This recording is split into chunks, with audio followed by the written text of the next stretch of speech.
तो हेलो दोस्तों, इस वीडियो में हम जो आचार्य प्रशांत सर की वेदांत बुक है उसका सेकंड चैप्टर पढ़ेंगे। उस चैप्टर का नाम है उपनिषदों का व्यापक महत्व। इसको हम step by step paragraph by paragraph पढ़ते हैं कि इस चैप्टर में क्या बताया है सर ने।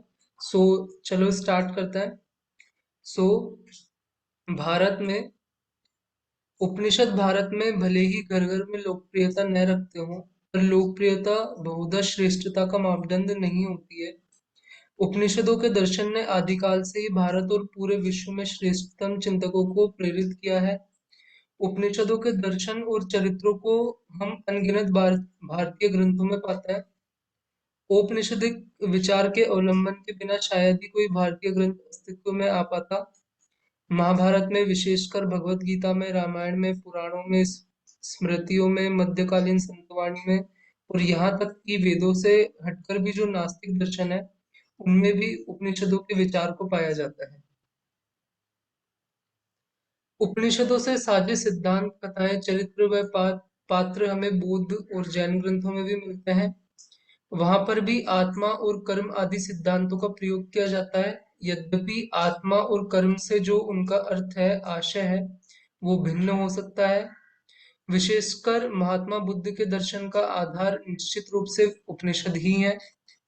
बुद्ध को तो निश्चित ही महानतम वेदांतियों की श्रेणी में रखा जा सकता है। इसके अलावा जो बहुत सारे भाष्यकार हैं जिन्होंने उपनिषदों पर बात करी है, उनको देखकर पता चलता है कि भारतीय दर्शन के पूरे इतिहास पर ही उपनिषदों की कितनी गहरी छाप रही है। वेदांत दर्शन सभी भारतीय दर्शनों में समाविष्ट है, बल्कि सभी भारतीय दर्शनों का मूल है। भले ही कतिपय भारतीय समुदाय वेदांत क्या, वेद से भी बिल्कुल नए जुड़े होने का दावा करते हो, पर सभी भारतीय धार्मिक समुदाय अपने मूल रूप में, आधारभूत रूप में है उपनिषदों से ही प्रभावित। विचारणीय है कि उपनिषद स्वयं बहुत ज्यादा कभी प्रचलित नहीं हो पाए और उनको जन सामान्य में कभी वो लोकप्रियता नहीं मिल पाई जो अन्य दूसरे विचारों, सिद्धांतों या दर्शनों को मिली। लेकिन फिर भी जो कुछ भी दर्शन के तौर पर भारत भूमि से उपजा, उसको प्रेरणा वेदांत से ही मिली है। तो उपनिषदों पर तो दार्शनिक और विचारक और पंडित लोग ही व्याख्या करते रहे। लेकिन उपनिषदों से प्रेरित जो कथाएं थी, पुराण थे, मूल सिद्धांत थे, वो जनसामान्य में बड़े प्रचलित हो गए। यहाँ तक कि जो मध्यकालीन भक्ति और अन्य धाराएं हैं, उन पर भी उपनिषदों का प्रभाव साफ परिलक्षित होता है। सब भेद मिथ्या है, आत्मा अखंड है, अटूट है, विविधता माया मात्र है। जहाँ कहीं भी आपको कोई दूसरा दिखाई देता है या पराया दिखाई देता है, वो सब कुछ बस आंखों का ही धोखा है, मन का खेल है। इस सिद्धांत पर फिर आगे चलकर समाज में व्याप्त तमाम कुरीतियों का भी विरोध किया गया। जैसे जाति प्रथा है जिसमें ऊंच नीच की बात है, तो उस पर फिर यह उत्तर दिया गया कि देखो, जब आत्मा एक है तो ऊंच नीच कैसे हो सकती है, और आत्मा मात्र सत्य है, बाकी सब मिथ्या है, तो ऊंच नीच भी एक मिथ्या है ना। जो सुधारवादी धाराएं भारत में बही मध्यकाल से लेकर के आधुनिक काल तक, उनके मूल में भी उपनिषदों का ही चिंतन है। दारा शिकोह ने फारसी में भी जो उपनिषदों का अनुवाद किया था, संभावना है कि उससे सूफी चिंतन पर भी काफी प्रभाव पड़ा। त्याग और विलासिता से दूरी, मोह और आसक्ति से दूरी, ये सिद्धांत मूल रूप से उपनिषदों से ही है और संभावना है कि सूफियों ने भी इन्हें वहीं से ग्रहण किया है। 18वीं शताब्दी के सुधारवादी माहौल में राजा राम मोहन राय ने सभी कर्मकांड व मूर्ति पूजा का खंडन किया, परंतु वेदांत में पूर्ण विश्वास रखा। ब्रह्म समाज के माध्यम से वे उपनिषदों के पाठ को प्रेरणा देते। उन्होंने उपनिषदों का बंगाली, हिंदी व अंग्रेजी में भी अनुवाद किया। व ब्रह्म समाज के माध्यम से उनका प्रचार भी किया। इसी तरीके से आर्य समाज के संस्थापक स्वामी दयानंद सरस्वती भी उपनिषदों से कई बार उद्धृत किया करते थे। रमन महर्षि का जो उपनिषदों से लगाव था उसका तो क्या ही बात करें। इसके अलावा जिद्दू कृष्ण मूर्ति भी जो बात कहते हैं वे मूल रूप से वेदांत की ही है। स्वामी विवेकानंद का तो कहना ही क्या, उन्होंने तो वेदांत को भारत में ही नहीं पश्चिम में भी बहुत प्रचारित किया। महात्मा गांधी भी भगवत गीता को रोज पढ़ते थे और उनको अपनी माँ भी बोलते थे। ईशावास्य उपनिषद से भी वो काफी प्रभावित थे। ईशावास्य इदम सर्वम उनका प्रिय श्लोक था। जवाहरलाल नेहरू ने उपनिषदों की गौरवपूर्ण बात करी है। भारत एक खोज में भीमराव अंबेडकर ने भी अहम ब्रह्मास्मि आदि महाकाव्यों को उद्धृत किया, ये बताने के लिए कि जातिभेद वगैरह व्यर्थ की बात है। हालांकि वे यह भी कहते थे कि उपनिषदों के विचार हिंदू धर्म की मुख्य धारा में समाहित नहीं हो पाए। तो इस तरह उपनिषदों का प्रभाव तो जबरदस्त रहा है, लेकिन फिर भी माया का कुछ खेल ऐसा है कि स्वयं उपनिषद ही हिंदू धर्म की मुख्य धारा से थोड़ा अलग ही रह गए। कोई भारतीय उपनिषदों का यदा कदा ही पाठ करता होगा, अधिकांश लोग तो उपनिषदों का नाम भी नहीं जानते। संपूर्ण विश्व में उपनिषदों से एकदम मिलते जुलते सिद्धांत हमें ग्रीक दर्शन में भी देखने को मिलते हैं।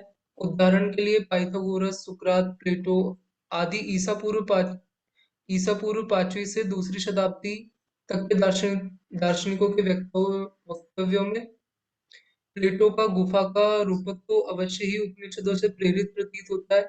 मैक्स मूलर ने प्लेटो के लेखन और उपनिषदों के दर्शन के बीच की समानता को अद्भुत माना है।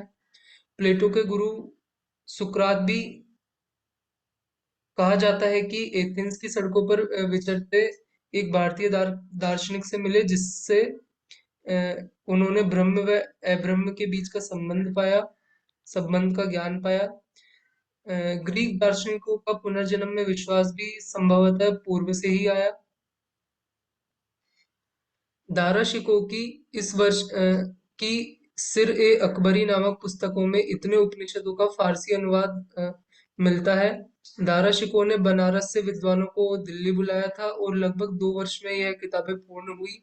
सनातन धर्म के प्रति सम्मान और उदारता का दृष्टिकोण रखने के कारण औरंगजेब ने उसे काफिर घोषित कर दिया और अंततः उसकी हत्या कर दी।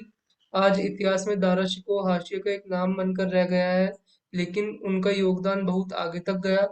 फारसी से उपनिषदों की एक प्रति फ्रेंच में फ्रैंकोइ फ्रैंकोइस बर्नियर, जो 12 साल तक औरंगजेब के चिकित्सक थे, द्वारा अनुवादित होकर फ्रांस पहुंची। यूरोप में उसका फ्रेंच में और लैटिन में अनुवाद हुआ। 19वीं शताब्दी में जब ब्रिटिश और जर्मन पंडितों ने उपनिषदों का अनुवाद करना शुरू करा, उससे पहले ही धारा शिकोह की किताब पश्चिम में पहुंच चुकी थी। लगभग 100 साल बाद अब्राहम एनेक्टिकल ने इस किताब का लैटिन में अनुवाद किया, ओपन खट नाम से। और इसी लैटिन किताब के माध्यम से जर्मन दार्शनिक शोपेनहावर व अन्य यूरोपियन बुद्धिजीवियों का उपनिषदों से परिचय हुआ। शोपेनहावर की the world as will and representation Chandogya Upanishad पर आधारित है। उनके पास टूटा फूटा लैटिन अनुवाद ही आया था, लेकिन फिर भी शोपेनहावर ने किसी तरीके से उसको समझकर यह जान लिया कि उपनिषदों की मूल बात क्या है। इसी तरीके से फ्रेडरिक नीत्शे और कार्ल गुस्ताव यंग, इन सब पर स्पष्ट रूप से उपनिषदों का प्रभाव था। और फिर इसके बाद तो अंग्रेजी अनुवाद भी उपलब्ध होने लग गए। जब अंग्रेजी अनुवाद उपलब्ध होने लग गए, तो कवि जैसे टी.एस. इलियट और राल्फ वॉल्डे एमर्सन बीटमैन, जो ट्रांस एंडेक्लिस कहे जाते हैं, उपनिषदों के सिद्धांतों से प्रभावित हुए। सर विलियम जोन्स ने तो एक अनुवाद भी किया अंग्रेजी में ईसावास्य उपनिषद का, और यही पढ़ने वाले आगे थे कार्ल ब्रूक, राजा राम मोहन राय, मैक्स मुलर आदि चिंतक। 19वीं शताब्दी के फ्रेंच दार्शनिक विक्टर कजिन ने भगवत गीता के 2 अध्याय का अनुवाद किया। कहा कि जब हम भारत के दर्शन की ओर देखते हैं, तो वहां हमें ऐसे अथाह सत्य का ज्ञान होता है जो हमारे यूरोपियन विचारकों के उथले निष्कर्षों के सर्वथा विपरीत है। हमें विवश होकर पूर्व के सामने घुटने टेकने ही पड़ते हैं और मानना पड़ता है कि उच्चतम मानव दर्शन का यही जन्म स्थान है। फ्रेडरिक शेलिंग ने शोपेनहावर से भी ज्यादा उत्कंठित भाषा में उपनिषदों की वंदना की और अपने शिष्य मैक्स मुलर को उपनिषदों के अनुवाद के लिए प्रेरित किया। मैक्स मुलर ने संस्कृत सीखी, ऋग्वेद में गहरी रुचि दिखाई और अपने समय के प्रख्यात भारतविद हुए। उनके उनके उत्तराधिकारी पॉल ड्यूसेन ने कहा, वेदांत मानव चेतना की सबसे उत्कृष्ट कृतियों में है। बोध वृक्ष पर उपनिषदों से सुंदर कोई पुष्प नहीं और वेदांत जैसा कोई उत्कृष्ट फल नहीं। इमर्सन कठोपनिषद से प्रभावित थे और उनकी कविताएं celestial love and would notes व ब्रह्म एक सार्वभौम उपनिषद औपनिषदिक सिद्धांत की अभिव्यक्ति करती हैं। वॉल्ट हिटमैन ने अपनी लिव्स ऑफ ग्रास व सॉन्ग ऑफ माई सेल्फ में अपने अनंत अमर स्वभाव का वर्णन किया है। फ्रांस एंडेटलिस से भी पहले अमेरिकी राष्ट्रपति जॉन एडम्स ने उपनिषदों का महान पाठ किया था। अपने जीवन के आखिरी दिन भी वे अपने मित्र थॉमस जेफरसन के साथ वेदांत विषय पर ही चर्चा कर रहे थे। उनकी व जेफरसन की मृत्यु साथ ही हुई। प्रख्यात वैज्ञानिक बेंजामिन फ्रैंकलिन ने भी आत्मा की अमरता का वर्णन किया है। रूसी कहाँ पीछे रहने वाले थे? यूरोप और अमेरिका से। लियो टॉल्स्टॉय ने उपनिषदों व भगवद गीता में गहरी रुचि दिखाई। महात्मा गांधी को प्रेषित फ्री हिंदुस्तान में छपा उनका पत्र ए लेटर टुवर्ड्स हिंदू वैदांतिक सूत्रों व उद्धरणों से भरा हुआ था। आधुनिक युग में गोगुइन ने अपनी कृतियों में कर्म विषयक विवेचनाएं करी। वे ये भी मानते थे कि पाइथागोरस प्राचीन भारतीय ऋषियों के ही शिष्य थे। जेम्स जॉयस ने यूलिसिस में जैक लंडन जेम्स लंडन ने स्टार रोवर में, हमरन हेस ने सिद्धार्थ में और रिचर्ड बाक ने जोनाथन लिंगविंस्टन सिंगल में वेदांत को ही आधारभूत रखा है। नोबेल पुरस्कार विजेता इशाक बेशेविच सिंगर ने व कवि जॉन मेसफील्ड ने वेदांत के सूत्रों को कलात्मक अभिव्यंजना दी है। पश्चिम पहुंचने के 200 वर्षों के भीतर ही उपनिषदों ने पाश्चात्य दार्शनिकों, विचारों व लेखकों व कलाकारों पर परिवर्तनकारी प्रभाव डाला है।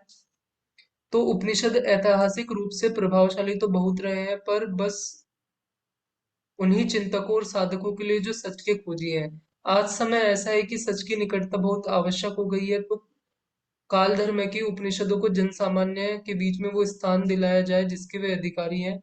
घर घर उपनिषद इसी दिशा में एक प्रयास है।